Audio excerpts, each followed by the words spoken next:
Om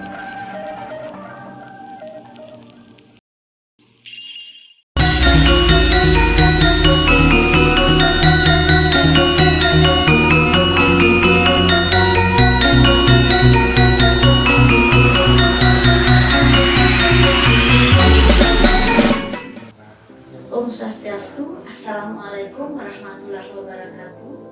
Halo siswa kelas 11 IPA, perkenalkan Ibu Nima Desarini, guru mata pelajaran kimia. Bagaimana? Kalian sehat semua bukan? Apakah ada yang tidak hadir? Ibu minta dua kelas untuk mencatat ya. Apakah kalian sudah siap pembelajaran kimia kali ini? Baiklah, kalau sudah siap, pembelajaran kali ini memuat indikator yang harus dicapai dalam pembelajaran, yaitu menerapkan faktor-faktor yang dapat menggeser arah keseimbangan untuk mendapatkan hasil yang optimal dalam industri seperti industri amonia dan industri asal-usul. Baiklah, di awal pembelajaran kalian dengarkan penjelasan berikut ini. Asas Dikatelier. Apabila dalam suatu kesetimbangan diberikan suatu benda, maka kesetimbangan tersebut akan berubah menjadi tidak setimbang, dan akhirnya akan menjadi berat sebelah. Untuk mengurangi akibat dari benda tersebut, kesetimbangan harus bergeser untuk membentuk suatu kesetimbangan yang baru. Hal inilah yang disebut dengan asas Dikatelier. Asas Dikatelier menyebutkan bahwa apabila dalam suatu kesetimbangan diberikan aksi, maka kesetimbangan harus bergeser dan membentuk kesetimbangan yang baru. Benda yang dimaksudkan dalam hal ini adalah berupa pengaruh dari konsentrasi, tekanan, volume, dan suhu. Pengaruh konsentrasi. Dalam suatu kesetimbangan, apabila jumlah A dan B ditambah, maka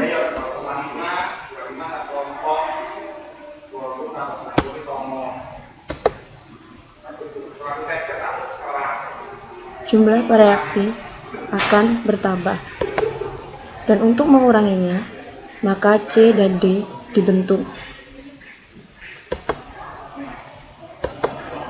sehingga kesetimbangan akan bergeser ke arah kanan. Dari gambar tersebut, bagaimana jika jumlah C dan D ditambah? Apa yang akan terjadi dengan kesetimbangan?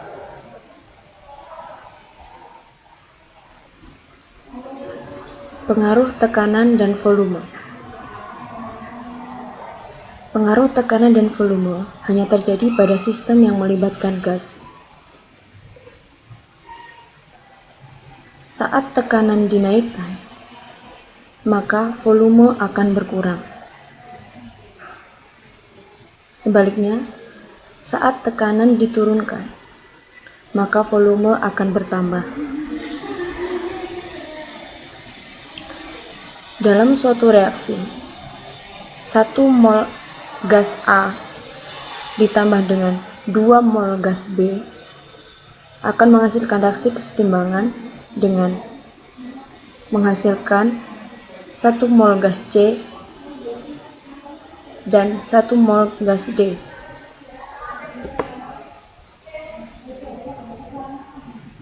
Dalam reaksi tersebut, apabila tekanan dinaikkan, maka kesetimbangan akan bergeser ke kanan menuju total mol yang lebih kecil, di mana total mol produk yang berisi 2 mol dan mol reaksi yang berisi 3 mol, sehingga kesetimbangan akan menuju ke arah produk dengan total mol yang lebih sedikit. Dan saat tekanan diturunkan, maka volume akan lebih besar dan ruang juga lebih besar, sehingga kesetimbangan akan bergeser ke arah kiri, di mana total mol yang lebih besar.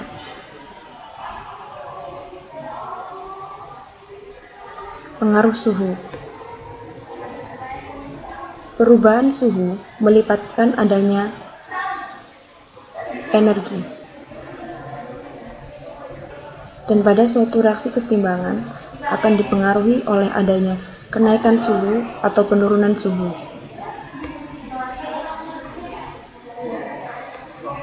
Di saat kenaikan suhu, maka akan membutuhkan energi, dan saat penurunan suhu akan melepaskan energi.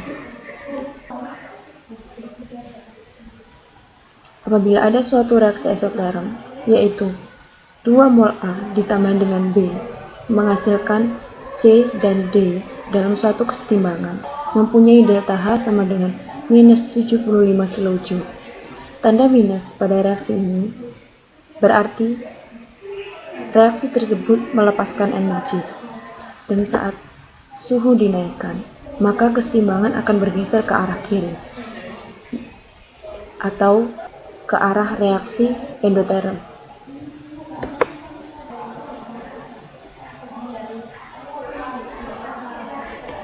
Dan saat suhu diturunkan, maka kesetimbangan akan bergeser ke arah kanan, di mana total mol terkecil dan reaksi eksoterm. Untuk reaksi endoterm, di mana tanda plus menunjukkan bahwa reaksi tersebut membutuhkan energi. Saat suhu dinaikkan, kesetimbangan akan bergeser ke arah kanan menuju total mol yang lebih sedikit, atau pada reaksi eksoterm.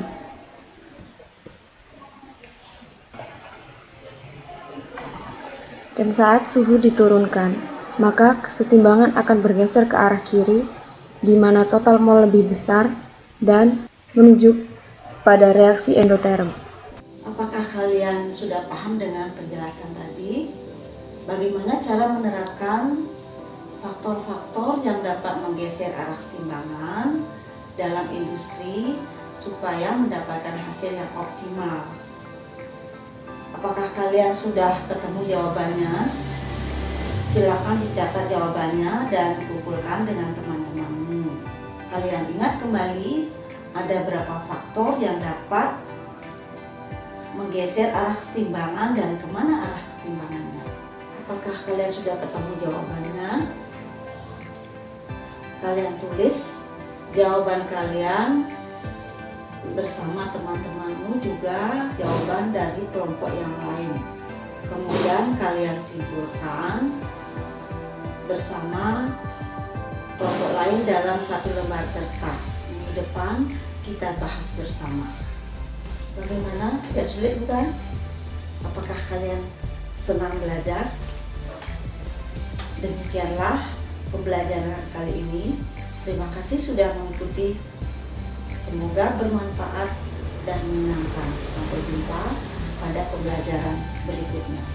Om Santi Santi Santi Om.